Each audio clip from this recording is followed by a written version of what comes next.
Welcome to Bodkins Curiosity Shop, where you'll find the unique, the bizarre, and sometimes the haunted. Feel free to look around, peruse the items, and never fear, there's nothing here that bites. Hard anyway. Well, hello there. So delighted to see you return to Bodkins Curiosity Shop.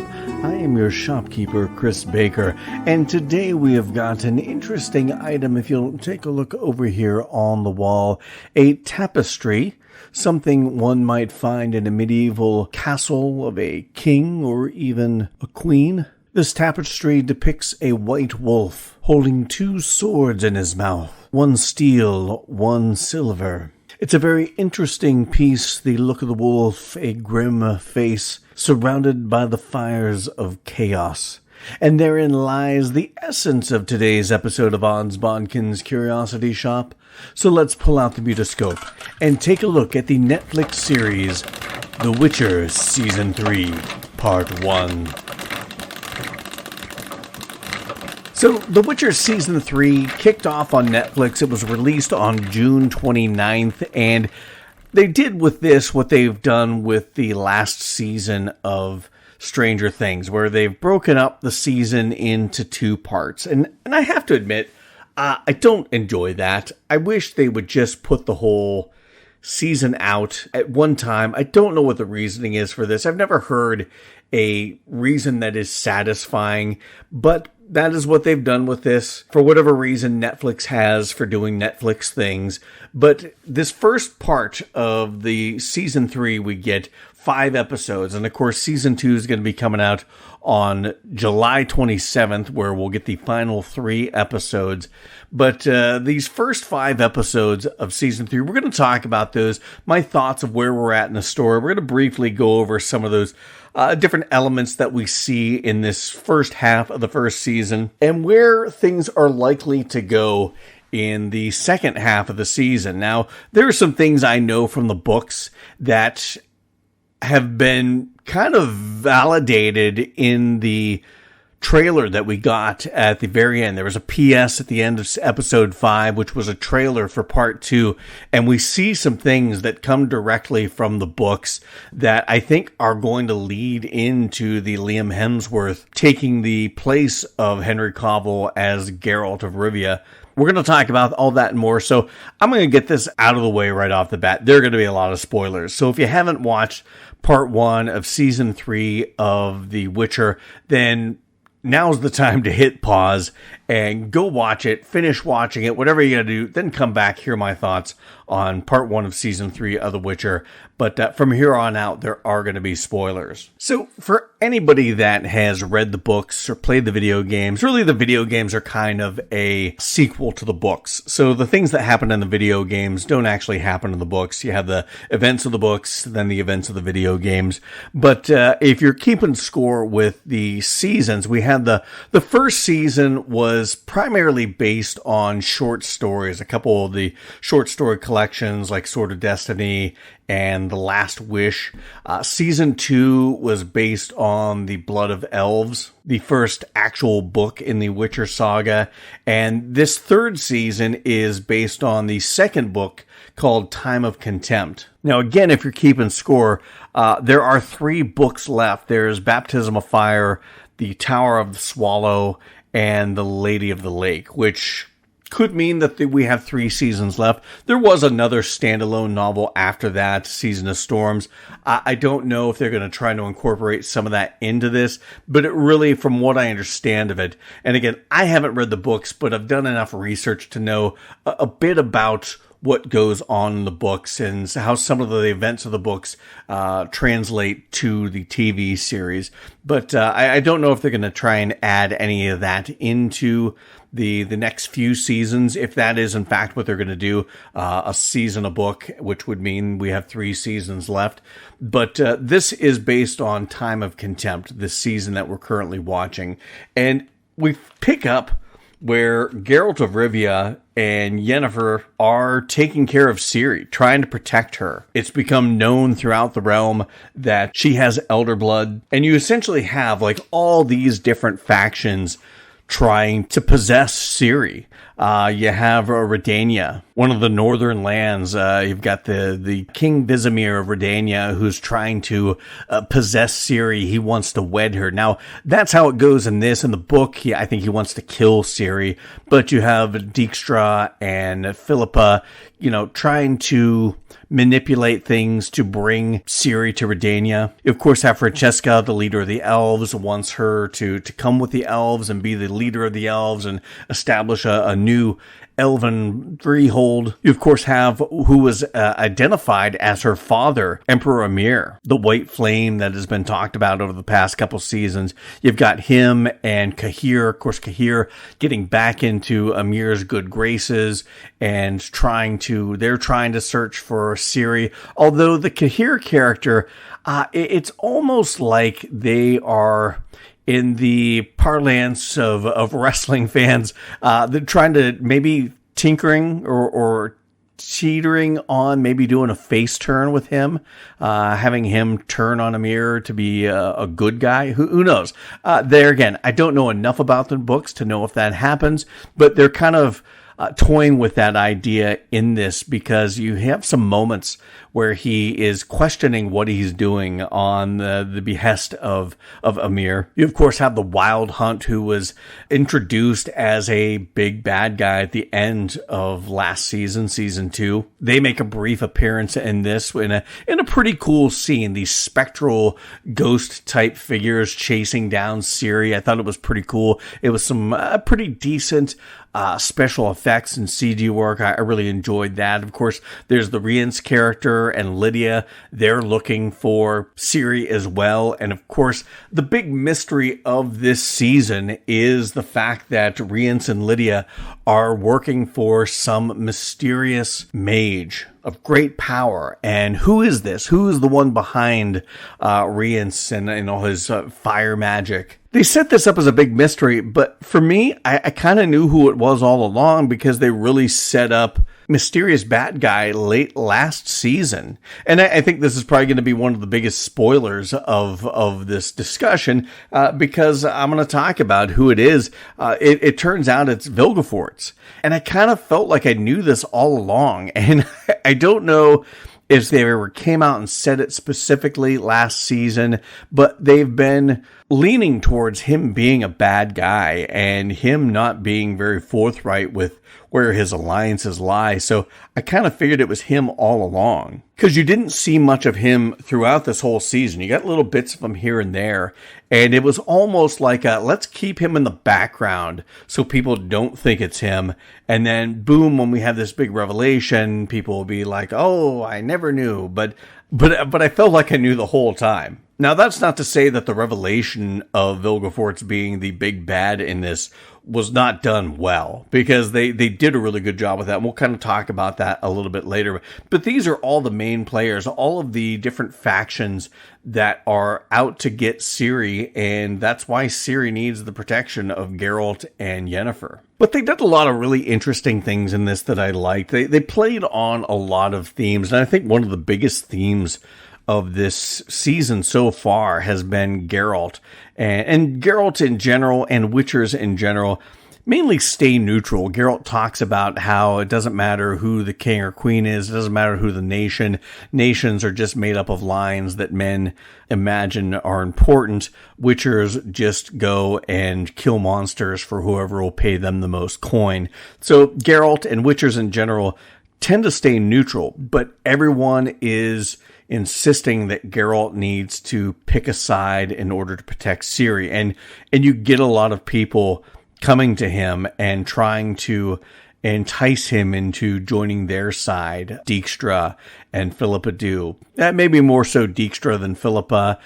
You get Vilgefortz, who is trying to get Geralt to come to his side. It'll be very interesting to see how this all plays out and what sort of consequences there will be for Geralt in either picking a side or not picking a side. I'm excited to see how that all plays out, and hopefully we'll get a lot of that revelation in the last 3 episodes. Another one of the big themes of this season was Ciri coming to terms with her powers and her visions. Of course, she's having a lot of visions of the future and things that have not yet happened, and she wants to save people. She wants to be good. She wants to use her powers to help people, but she has that moment where she sees the guy and he's going to be shot with an arrow on his ride somewhere, and Yennefer stops her from warning him and talking about how, sometimes you just have to let people die, because if him not dying ends up causing more people to die, than was saving that one person worth it. And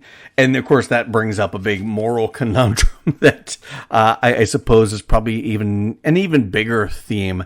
But again, very interested to see how that plays out with Ciri and with this character and these characters. Another thing was Ciri discovering her powers as a witcher and getting closer to becoming a witcher. There was that interesting scene on that ferry where she's essentially telling Geralt everything they need to do to kill this monster that has been rumored to be attacking this boat. And it was really kind of fun to see her taking the lead, and Geralt letting her take the lead like a father would. And that was another thing, is building the family between Geralt, Yennefer, and Ciri. We finally get to see Geralt and Yennefer kind of make up. Geralt is very cold and very distant to Yennefer in the beginning, but he slowly warms up to her. And then we finally get to see them rekindle that relationship that we enjoyed so much in that first season, and didn't get at all in the second season. And in the beginning of this season, the first episode or so, it was really tough to watch these two, because they're so good together, and to see them have such a rift between them, it was nice to see that relationship being rekindled. But yeah, really what this first half of the season is, and you can't even say half because it's like almost 3/4 of the season, but it's basically Geralt and Yennefer trying to keep Ciri safe, trying to get her to the Brotherhood, trying to get her to Aretuza, and all of these other factions plotting and planning and trying to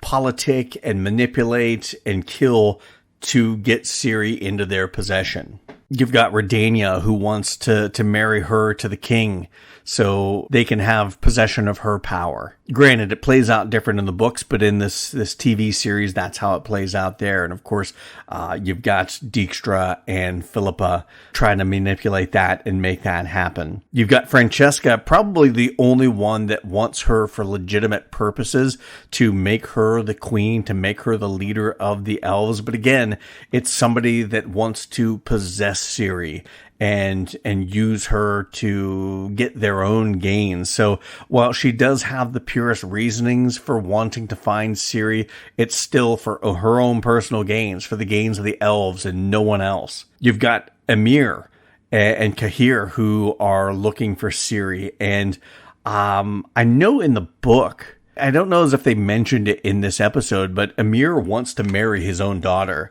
and that their offspring would create this being that would save the day. And I don't know if it has to deal with the White Frost or how that plays out. I can't remember specifically, but at the very least in this show, I don't think they're going to go that route in the show, but he at very least wants his daughter back with him so he can control her power. Vilgefortz is the same way. He wants to have her power. He wants to possess her power to strengthen his own power as a mage. And then, of course, the Wild Hunt has probably the more diabolical reason for wanting Ciri, because they're stuck in this world where they can only slip through in these astral projections. I'm not sure exactly how that works, but she has the power to open these portals to different universes, and they want that power so they can conquer all these other universes. And of course, you tie that in with the White Frost, who they introduced in the Blood Origins series.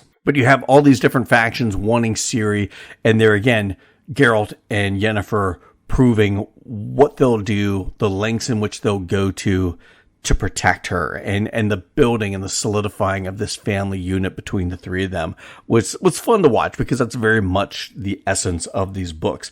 No matter how close or far away from the source material they get, they do keep the heart and the essence of the books and the source material intact, I think, with this series for the most part. Now, there was one big change from the books that I just don't know if it worked, because it felt very much forced. Because the character Jaskier, played by Joey Bailey, does a really good job. The traveling bard befriends Geralt. In the books, he is very much a ladies' man and a womanizer.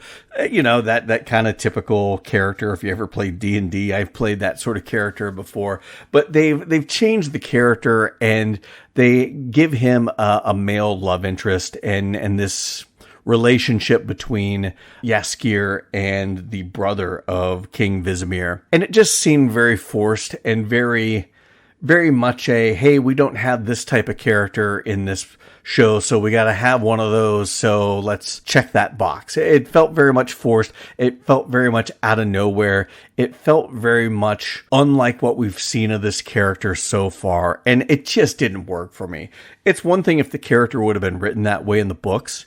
I would have had no problem with that. It would have been one thing if they made this character gay from the beginning. It would have been fine, but it's felt like we're in season 3. Okay, we don't have any gay characters, so let's change this guy and make him the token gay character.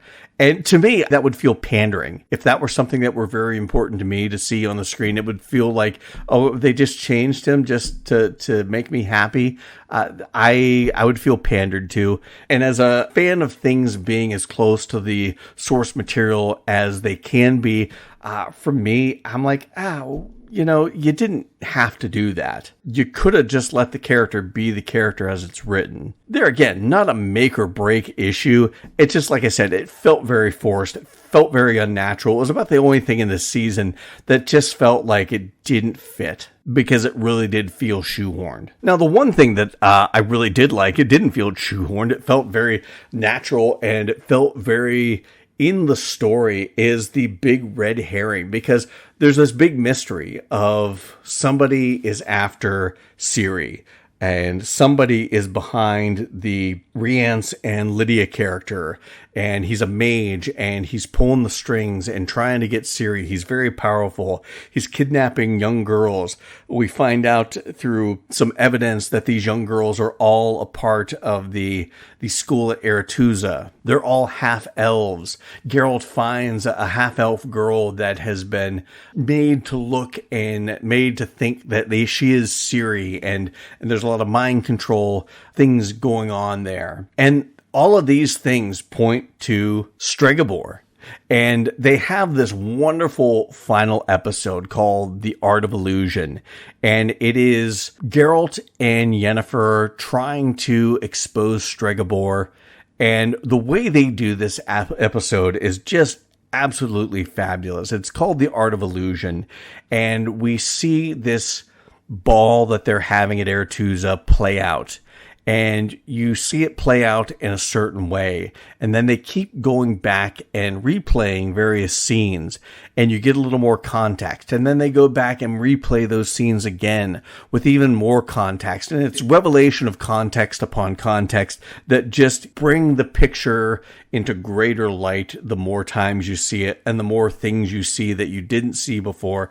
It was just done really well and very interesting. And it all led to Stregobor being accused of the one that is trying to capture Ciri and has hired Rience. And then we find out that no, it wasn't him at all. There is big revelation that it is Vilgefortz. And then we have that cliffhanger ending where there is this coup going on, and it's from the books, but this coup going on, and you see Geralt going to kill Vilgefortz, and of course Dijkstra has him with a blade to his throat and then fade to black. Now, we did get that interesting trailer for part 2 that's coming out on July 27th. at the very end of the episode, the PS at the end of the episode. And we'll talk about that here in a minute, but I do want to just kind of summarize my thoughts on this first half of the season. I thought it was pretty good. Again, I've never read the books. I know enough about the books to know some of the things that are true to it, some of the things that aren't true to it, but I've never read the books in their entirety, and this just makes me want to even more because I have been enjoying this series, even though Season 2 was maligned a little bit. I enjoyed it still. I enjoyed this even more. I thought they had a couple really good swordplay battles with Geralt in episode 1, where he's taking on the bounty hunters, was excellent. They had some really good stuff there. When he takes on the multi-bodied monster, that was pretty cool and disgusting. and some other swordplay, not as much swordplay as the first season. That's been kind of a disappointment because I really enjoy those scenes. Some of the choreography is really good, and it hasn't really matched the first season in these past 2 seasons, but they have had some really good swordplay. I think in part 2, we are going to see the ante upped in the swordplay department, and again, I'll talk about that. But I really like some of the swordplay they had in this. They had some really cool character developments, some relationship development in this. There's a lot of political intrigue. I really liked, as much as I kind of had a feeling Vilgefortz was the real bad guy they were after, I did like the red herring of Stregobor being the guy everyone thought, and the revelation of all of that, and Vilgefortz being the real bad guy. That was all very interesting, and the political intrigue there was quite fun. The special effects are okay. They're nothing that blow your mind, and I have to say that's probably one of the things about the series as a whole that's been a little disappointing, is that the monsters are obvious CG monsters, and granted, it's not horrible CG, but it's not great CG. And I wish the CG was as great as the show is, and as great as the cast is, and as great as the directing and the sets and everything they put in, the costumes. I wish the CG was as great as that. If that were the case, then I think this show would be, if you want to rate it, I hate ratings because that's so subjective, but it would be a 5 out of 5 stars for me. But the CG is just not as good as I wish it could be. And it doesn't live up to the rest of the show, which is, I think, for my money, really good. Now, I know there's some purists out there who live and die by the source material, and I understand that. I'm very much a source material purist, but for somebody that's never read the source material, just knows enough about it to be dangerous, I still enjoy it. And it's never going to be exactly like the source material. Peter Jackson's Lord of the Rings was not exactly like Tolkien's Lord of the Rings trilogy, because you just can't adapt things directly from book to the screen. You can't do it. Things have to be changed. Things have to be done differently. Things on the page may not be as cinematic as they should be when it translates to the screen. So I get that. And I think I'm maybe a little more forgiving about this because I haven't read the books.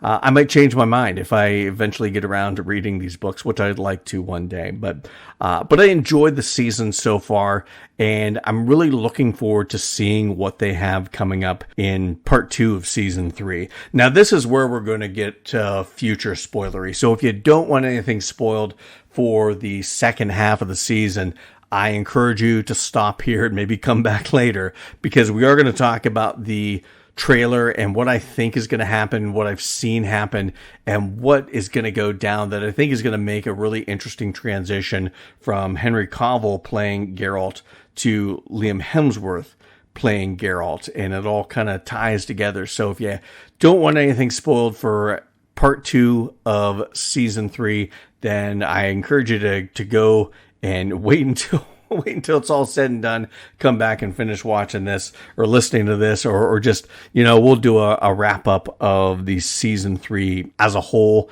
and mainly focus on that second half of the season once that comes out. But I am going to spoil things probably for what goes down in the second half of the season right now. So in the trailer, there's a lot of really cool things. There's that close-up on somebody's eyes. I don't know if that's Geralt or who that exactly is. You've got these big battles with the sorceress wielding this lightning magic and somebody deflecting that lightning magic with some sort of shield. I'm really excited to see who is who in that. But the one thing I'm really interested in seeing is the big sword fight we have between Geralt and this mystery player.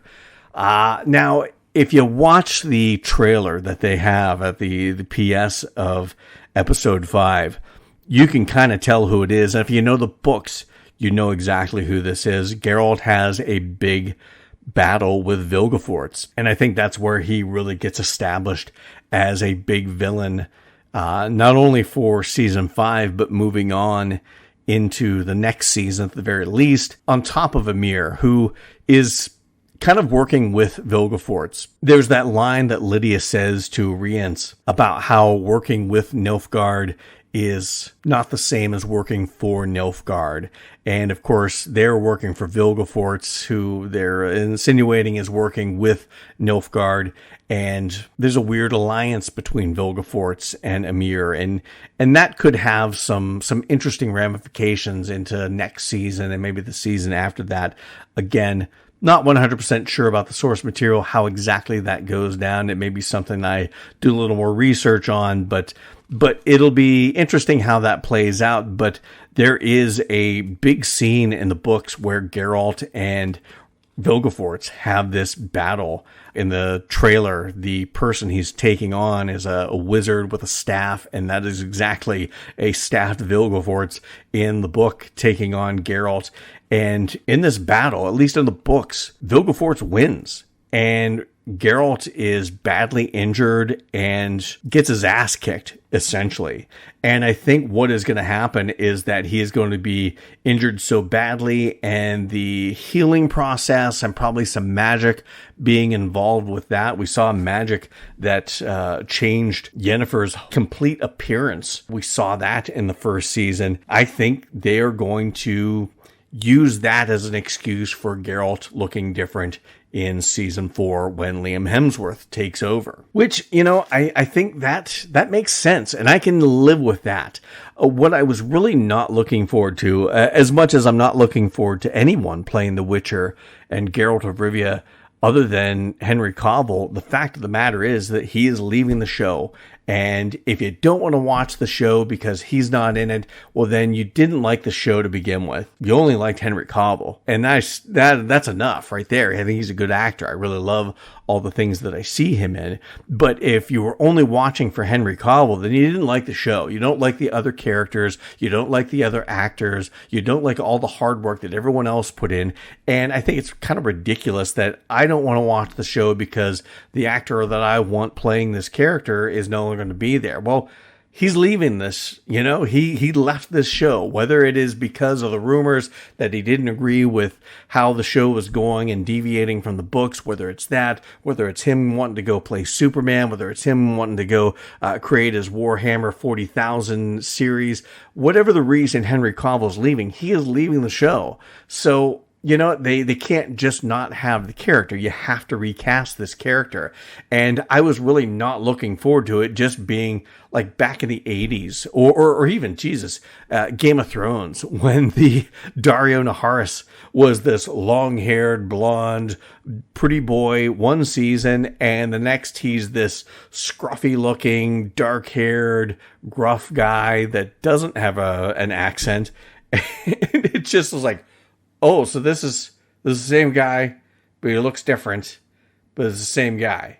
You're not going to get that. You're going to get, I think, a legitimate reason why the Geralt of Rivia character is going to look different. They'll do him up. They'll have similar wigs. He'll have a little bit of the scruff. He'll have, he's not looking like Henry Cavill, but there'll be a good reason as to why he doesn't. And I think, if you can do that, it makes it a little more palatable when you're doing a complete recast like that. And I can't blame the show, and I can't blame Liam Hemsworth for Henry Cavill leaving the show. I wish he wasn't, but he is. And that's just the facts of it. And if you don't want to watch the show anymore because of Henry Cavill, then you didn't like the show to begin with. You just liked Henry Cavill. And that's to each his own. But be honest about the whole situation. Be honest about it. Don't say that you don't like the show anymore because Henry Cavill's leaving. The show's going to be the same. It's going to have the same writers, going to have the same directors, same showrunners. It's just not going to have Henry Cavill. That's the real reason why you don't want it, because you're so attached to the actor that the show comes second for you. And that's not fair to the show. It's not fair to the other actors in the show. But at any rate, I think it's going to be interesting to see how the rest of the season plays out and where we go into season 4. What kind of, they had a PS at a lot of the seasons setting up the next season. So it'll be interesting to see where they go with the PS scene at the end of episode 8.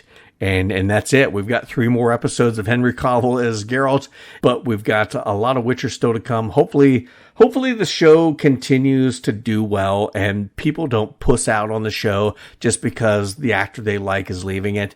If the show's still good, if Liam Hemsworth still does a decent job as Geralt, hopefully people stick with the show and quit being little babies about it, because I really would like to see this play out, because you've still got, after season 4, you've still got 2 more books to do to really wrap up this story and this saga, and I really want to get to the end of this. I think this show and everybody involved who's done a really good job, I think they deserve getting a chance to see this story through. But we'll find out where the story goes next. Coming up in July 27th, part 2 of season 3 of The Witcher will be hitting Netflix. So those are my thoughts on the first half of the season. I want to thank everyone for listening to my thoughts on that. Hopefully you enjoyed the first half of the season as much as I did, and hopefully you're looking forward to the second half of the season as much as I am. And we'll talk about that when the season drops, or the second half of the season drops on Netflix. I'll watch the episodes as soon as I can and get out a recap, a finale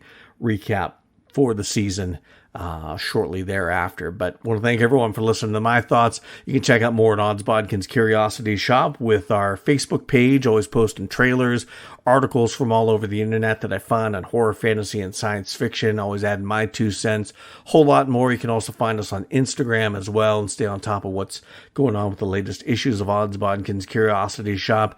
No matter where you're listening to this podcast, please subscribe to it, follow it, like it, whatever you got to do, whatever your platform calls it. Do that and share the podcast with anyone you know that loves horror, fantasy, and science fiction. And as always, leave those reviews. 5 stars would be awesome. But whatever review you leave, we do appreciate the feedback. And until next time. Thank you for visiting Bodkins Curiosity Shop. We hope that you found something to your liking and visit the shop again soon. But even though you may come back, you never really get to leave Bodkins Curiosity Shop.